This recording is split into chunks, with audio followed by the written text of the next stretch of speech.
What up, y'all? It's your boy, Mr. Mar Sharp, Short Man Filmworks in the building.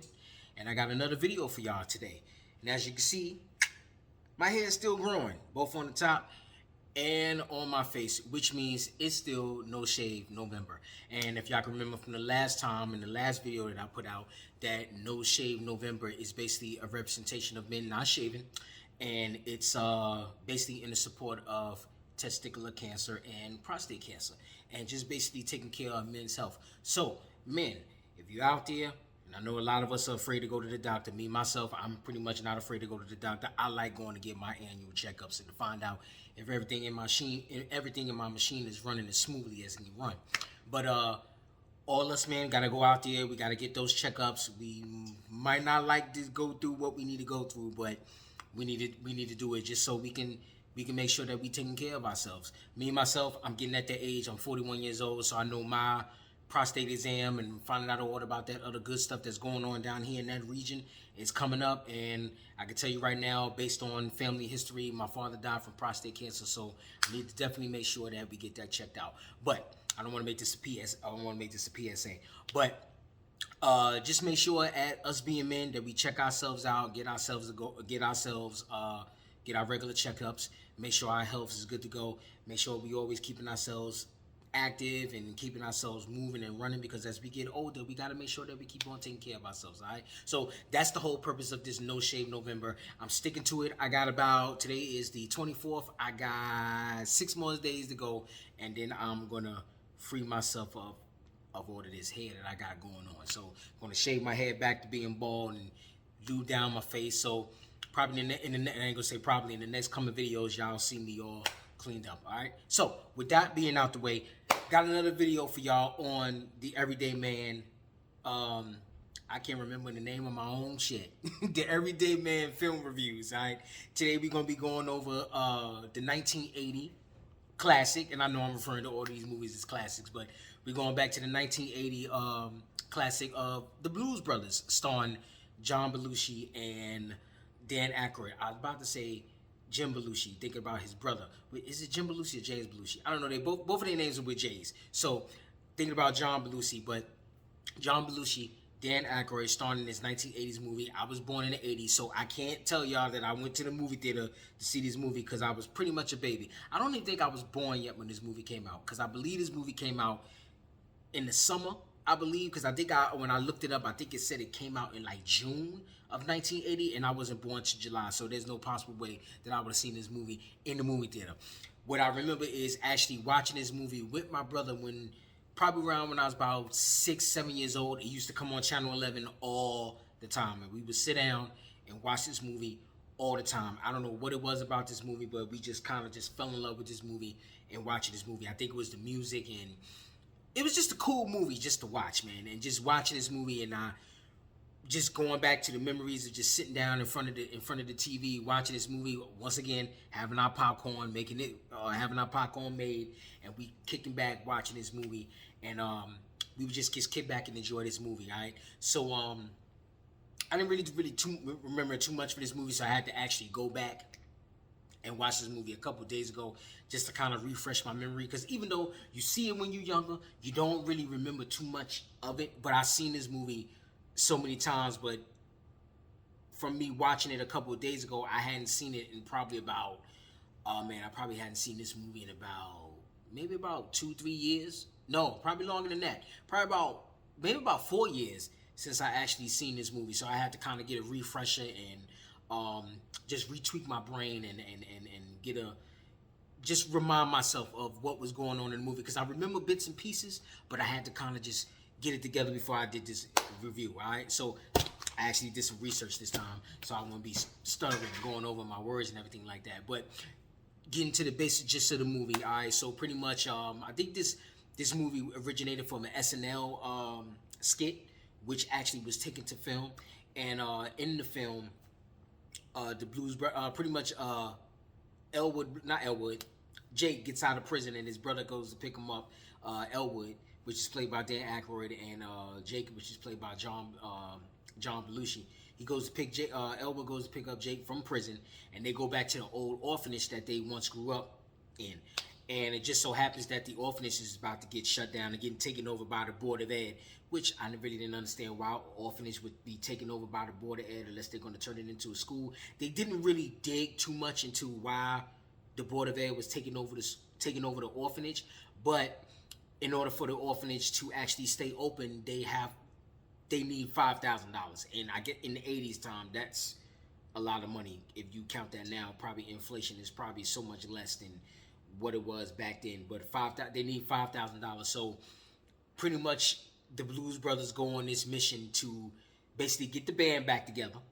They get the band back together, and pretty much they're gonna go on the road to raise money to save this orphanage. They got 11 days to do it, and in the 11 days, they go through this mission, what they call they're on a mission from God. You know, they go to the church where pretty much Jake has his epiphany.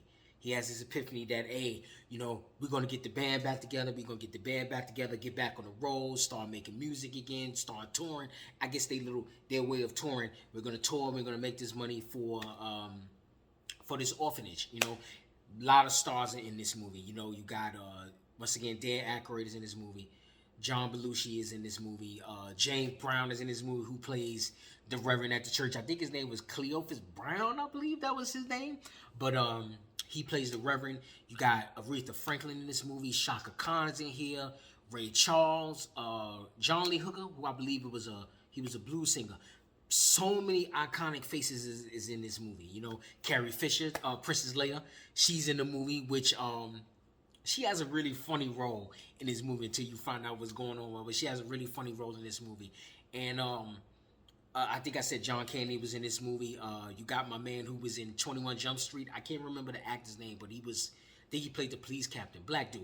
I think his first name is Steven. I can't think of his last name, but he's in the movie. Oh man, it's a whole lot of faces in this movie, and I think at that particular time in the early '80s, a lot of these actors were, I don't want to say up and coming, but they were known.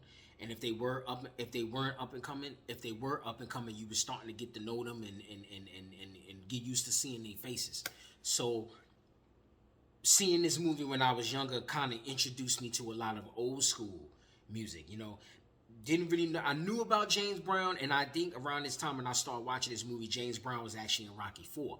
So I remember him being, actually, no, I take that back, because I believe I saw Rocky IV first before I seen this movie when it started coming on TV. And I remember James Brown being in Rocky IV, and when I seen him in the Blues Brothers, I was like, wait a minute, hold on. This is the same dude that was in Rocky IV, and now he's in this movie. But it really kind of opened up my ears to a whole lot of old school music.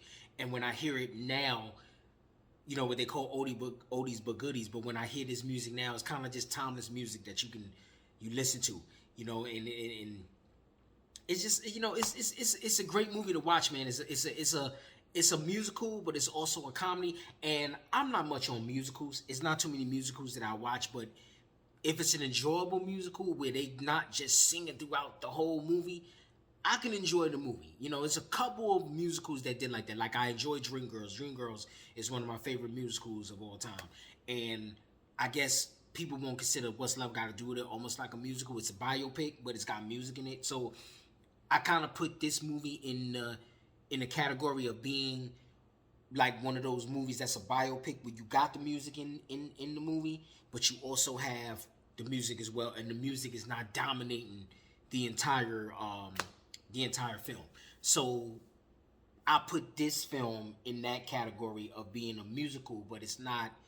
You don't get so wrapped up in the music where you lose the story. Because I know for me, when I watch musicals, a lot of times the music overtakes me so much that I get lost and forget about the story, because I'm like, okay, I don't want to listen to none of this shit no more. So let me just go and turn it off or fast forward, and I pretty much kind of missed the gist of the movie. So with that being said, this movie I enjoyed for the overall story. You know, I'm a sucker for a good story, and I love the fact that this movie told the story in the comedy.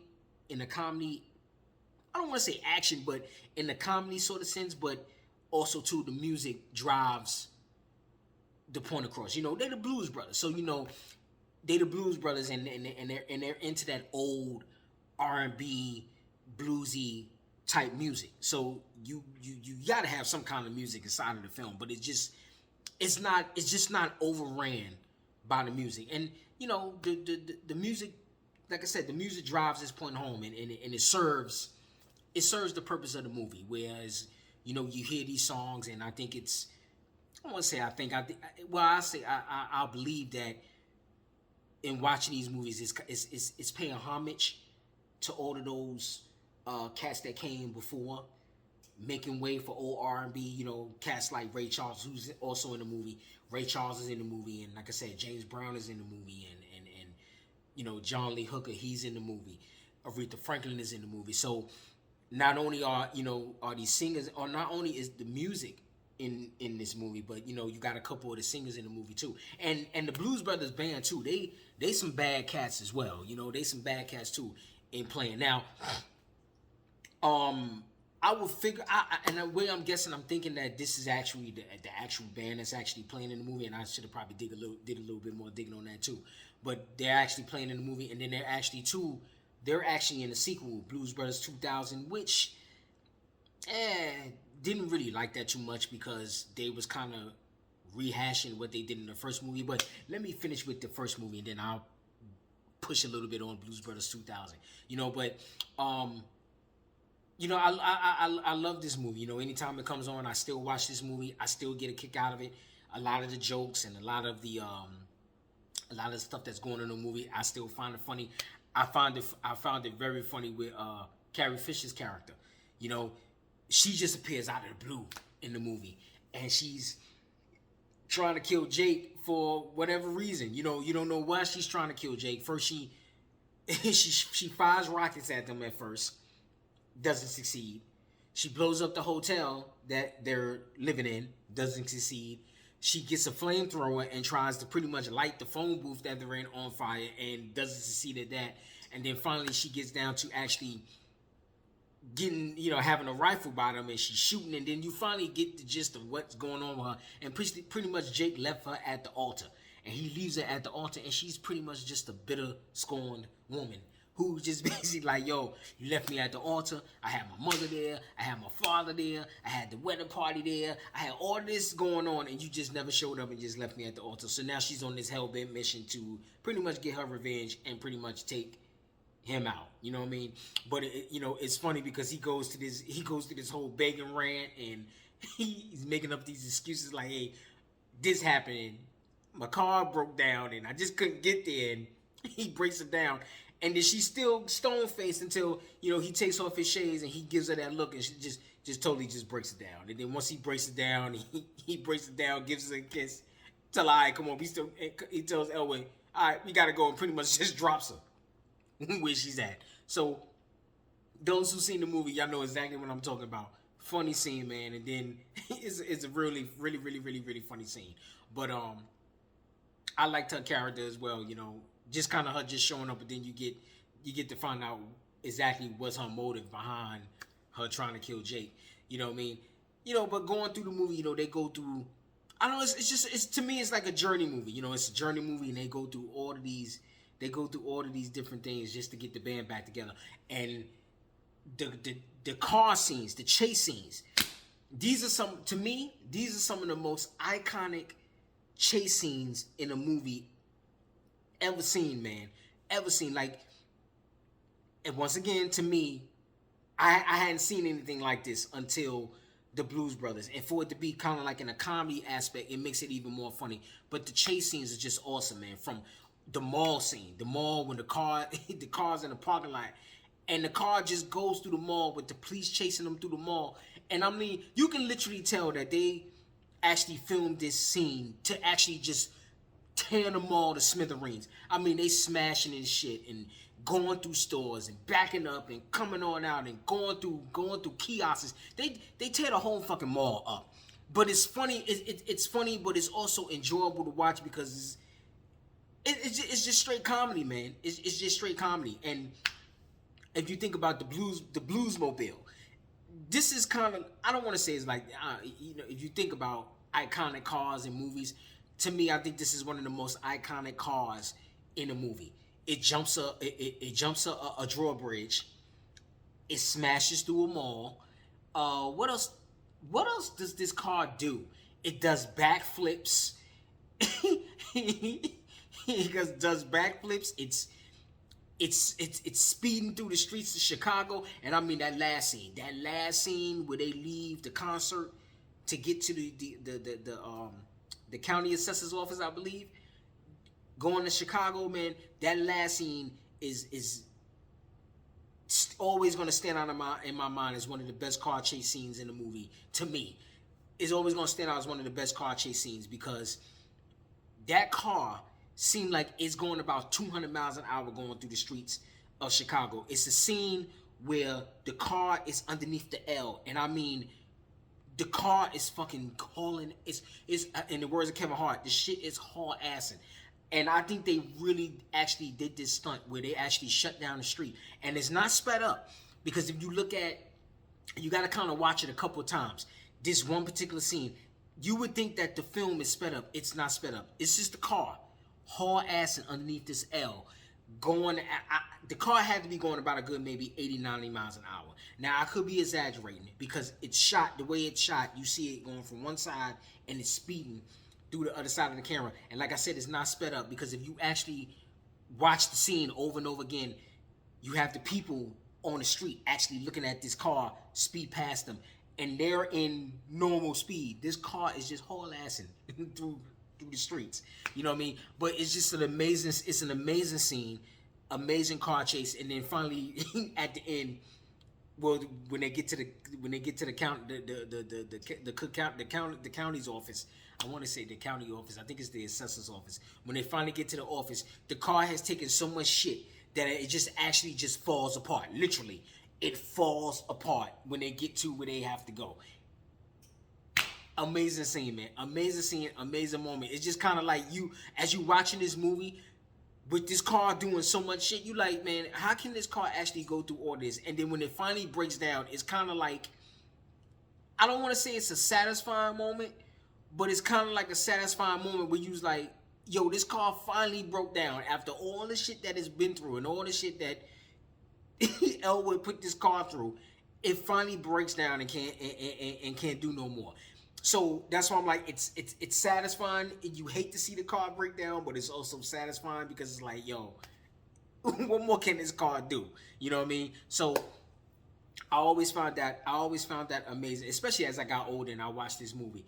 I've always found that amazing. Even now, if I watched it now, I still find that amazing how this car goes through so much shit in this movie. You know what I mean? But such an enjoyable movie, man. And just like all my other movies, I'll watch this movie 943 times. If I can, I'm going to watch it another 943 times when it come out. I want this thing to come out in the movie theater. And I don't even know if I missed it. I probably did miss it coming out in the movie theater. And this is probably before a pandemic and all that other stuff, because a lot of these movies I've seen before a pandemic. And I'm waiting for it. If it comes out in the movie theater, I'm definitely going to see it, because I would love to hear it with the surround sound and just have it on this huge screen. So to see, to actually watch this movie on a huge screen, it would be such a joy just to watch this movie. Oh, and I also forgot too, Cab Calloway is actually in this movie. He does the hottie hottie ho, hottie hottie hottie ho, hootie hootie hootie ho. Amazing how he does it. And what's the song called? Minnie the Moocher. Minnie the Moocher, that's the name of the song. So he actually does that in this movie. And it's just, like I said, it's just a joy to actually just see all of this stuff. And you don't appreciate it when you're younger, but as you get older and all of these things start to have an impact inside of your life, you start to see where all of those roots came from. When I was 5, 6, 7 years old, I didn't really understand the significance of that music inside of that movie. Now, as I'm older, I understand the significance and the importance of actually keeping R&B, keeping that R&B and the blues, and keeping all of those roots in that music alive. You know what I mean? So it's important now to have these kind of movies and this kind of stuff in film archive where we can go back and watch it and enjoy it and You know, and plus it makes you curious. You know, you hear these songs and you see these people in these movies, and it makes you want to dig, and you start finding out the kind of music that they did, and how rich and how rich and how powerful, you know, all of that stuff is in history. You know, all that music is part of history. You know, so it's enjoyable to see all of that stuff. So let's get to the scale. Let's get to the scale because I don't want to take up a whole lot of time. I already took up a lot of time already, but let's get to the scale. Blues Brothers, in my opinion, we get 4 thumbs up. We get 4 thumbs up for great storytelling, as always. You know, I'm a sucker for storytelling. Great storytelling. Great directing by John Landis, who did a whole lot of excellent movies. He directed Thriller. You gotta remember that shit too. He directed Thriller. You know what I mean? So John Landis did the directing. He also wrote this with Dan Aykroyd too. So once again, good storytelling. I love the acting. I didn't really expect much from the musicians. Once again, I didn't really expect much from Ray Charles. Didn't really expect much from Aretha Franklin or James Brown. But you know, they're in a different element. You know, so they're in a different element. You kind of give them a little bit of a pass because you know they're not professional actors, but you give them that little bit of a pass to say, okay, y'all doing what y'all know how, y'all doing the best that y'all can do. You know what I'm saying? When it come down to acting, but when it come down to singing, kudos, y'all get an A plus. You know, so for me, as I said, 4 thumbs up, and just for nostalgic reasons, 4 thumbs up. Music in there is great. The music is great. Direction is great. The acting that's actually done by the actors is actually great. So I give this film 4 thumbs up. I can't really think of any flaws in this movie. Can't really say much about the special effects because there's not really much special effects. The only real special effects you get is with the car, and a lot of shots you can kind of tell are kind of a little bit on the fake side, just like when the car does the backflip. You can kind of tell how fake that shit is. You know what I mean? But other than that, you know, 4 thumbs up on this movie. And once again, like I said, I'll watch this movie plenty more times to come. So yeah, that's my review on the Blues Brothers. If you like this video, like, comment, subscribe. Y'all gotta forgive me for my little tight ass t-shirt. I really didn't know how tight this t-shirt was until I put the shit on, but I'm like, okay, I'm already here. So I'm looking at the t-shirt while I'm doing the video, and I'm like, okay, a little snug, but I'm good. I'm good with it being a little snug. But anyway, you like this review, like, comment, subscribe, and you know, once again, show your boy some love. Be giving this a shot. Just show your boy some love. I'm your boy, Mr. Marsharp, and this is the Everyday Man Film Reviews. Y'all take it easy. Y'all take care. And if anything, this is probably airing after Thanksgiving, so I hope y'all enjoyed your holiday and look forward to your Christmas holiday. So once again, y'all take care. I'm signing off, and I will see y'all on the next video.